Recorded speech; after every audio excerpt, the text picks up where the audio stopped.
coming to Rainbow Six Siege in Operation Void Edge, and his name is Oryx. He's a defender, and in addition to crashing through soft walls and sturdy Frenchmen, he can also perform other feats of athletic prowess. Then there's the new attacker, Iana. Don't be alarmed if you shoot her and she disappears. That's just her hologram that looks, moves, and sounds exactly like her. Okay, maybe that's a little alarming. Here's the rundown on the new operators and their gadgets, and a look at what they can do on the newly renovated Oregon map. Let's start with the new Jordanian defender, Oryx, because of the smashing. This is powered by his Rima Dash ability, a quick sprint that lets him move faster than any other operator. With it, he can knock attackers to the ground, including Montaigne and other shield bearers. He can also smash through barricades and unreinforced walls. Keep in mind that while barricades are a breeze, he does take some damage when crashing through a wall, so don't get too smash happy without a friendly dock nearby unless you want to end up losing a 1v1 to wood paneling. Oryx's dash runs on charges. He can use them rapidly to dash a few times in a row, but they take time to replenish, and they reset to 0 when you bust through a wall. Gridlock's track stingers and Nomad's air jabs can interrupt his dash, and it takes a moment for him to get his gun back up after dashing. Plus, Oryx's footsteps aren't exactly subtle when he dashes. His ability is more about speed and strength. And he's got one more trick up his complete lack of sleeves. Oryx can jump up and grab open hatches, then either peek at his surroundings and drop down, or pull himself up through the hatch to the floor above. He can't do it on roof hatches, and you'll have to break open the hatch first, so choosing his Spas 12 primary over his MP5, or his Bailiff sidearm over his USP 40 isn't a bad idea. But his climbing ability is independent of his Rima dash charges, so you can use these two skills in tandem. This makes Oryx a dangerous new defender who will have attackers looking over their shoulders and wondering where he'll show up next. Operation Void Edge is also bringing the attackers their own deceptive new threat, even though it's something that can't hurt the defenders at all. This is the new Dutch operator, Iana, and this is her hologram.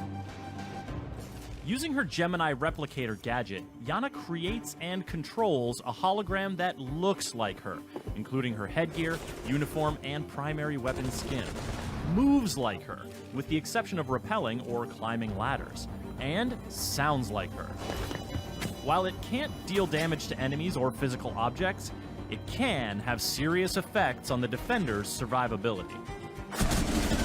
In addition to scouting traps, but not triggering them, Iana can make defenders think she is breathing down their necks, and bait them into throwing their C4, or dupe Smoke or Goyo into triggering their gadgets prematurely.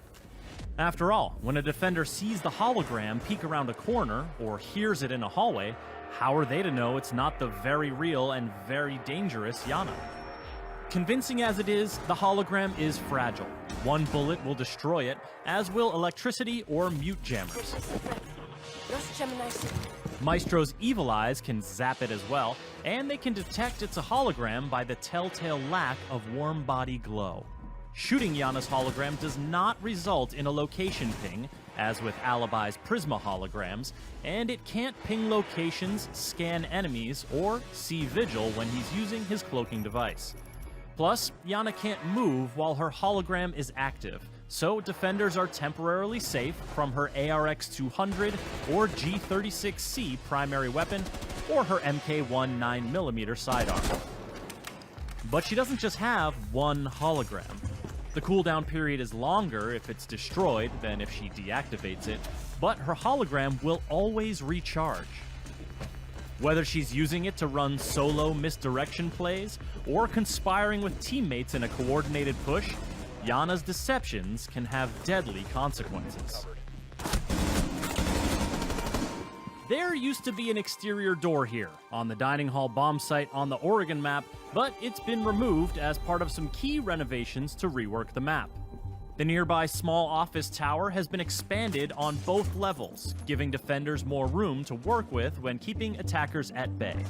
The basement area has also grown, with the dorm stairs now extending down one level and connecting through a new freezer section to the old basement.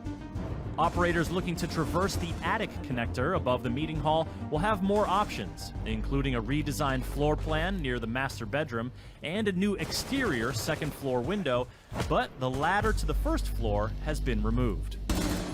You'll also find a new hallway connecting the big tower directly to the kitchen, allowing you to bypass the meeting room entirely. Operation Void Edge is also bringing some impactful gameplay updates that you'll want to know about. Changes to barricade damage will make breaking boards more consistent and less obstructive. Attacker drones will now spawn on the same side of the building as the attacker's first spawn location choice. And the player hub will be revamped for improved navigation. These updates, as well as the Oregon map rework, will be free for all players when Operation Void Edge launches. The new operators, Oryx and Iana, will be available at launch for Year 5 pass owners, and everyone else can unlock them a week later using Renown or R6 credits. For more on Rainbow Six Siege, subscribe to our YouTube channel and visit us at news.ubisoft.com. Spotted. Fired 10 Friendly's victorious. Hostiles eliminated.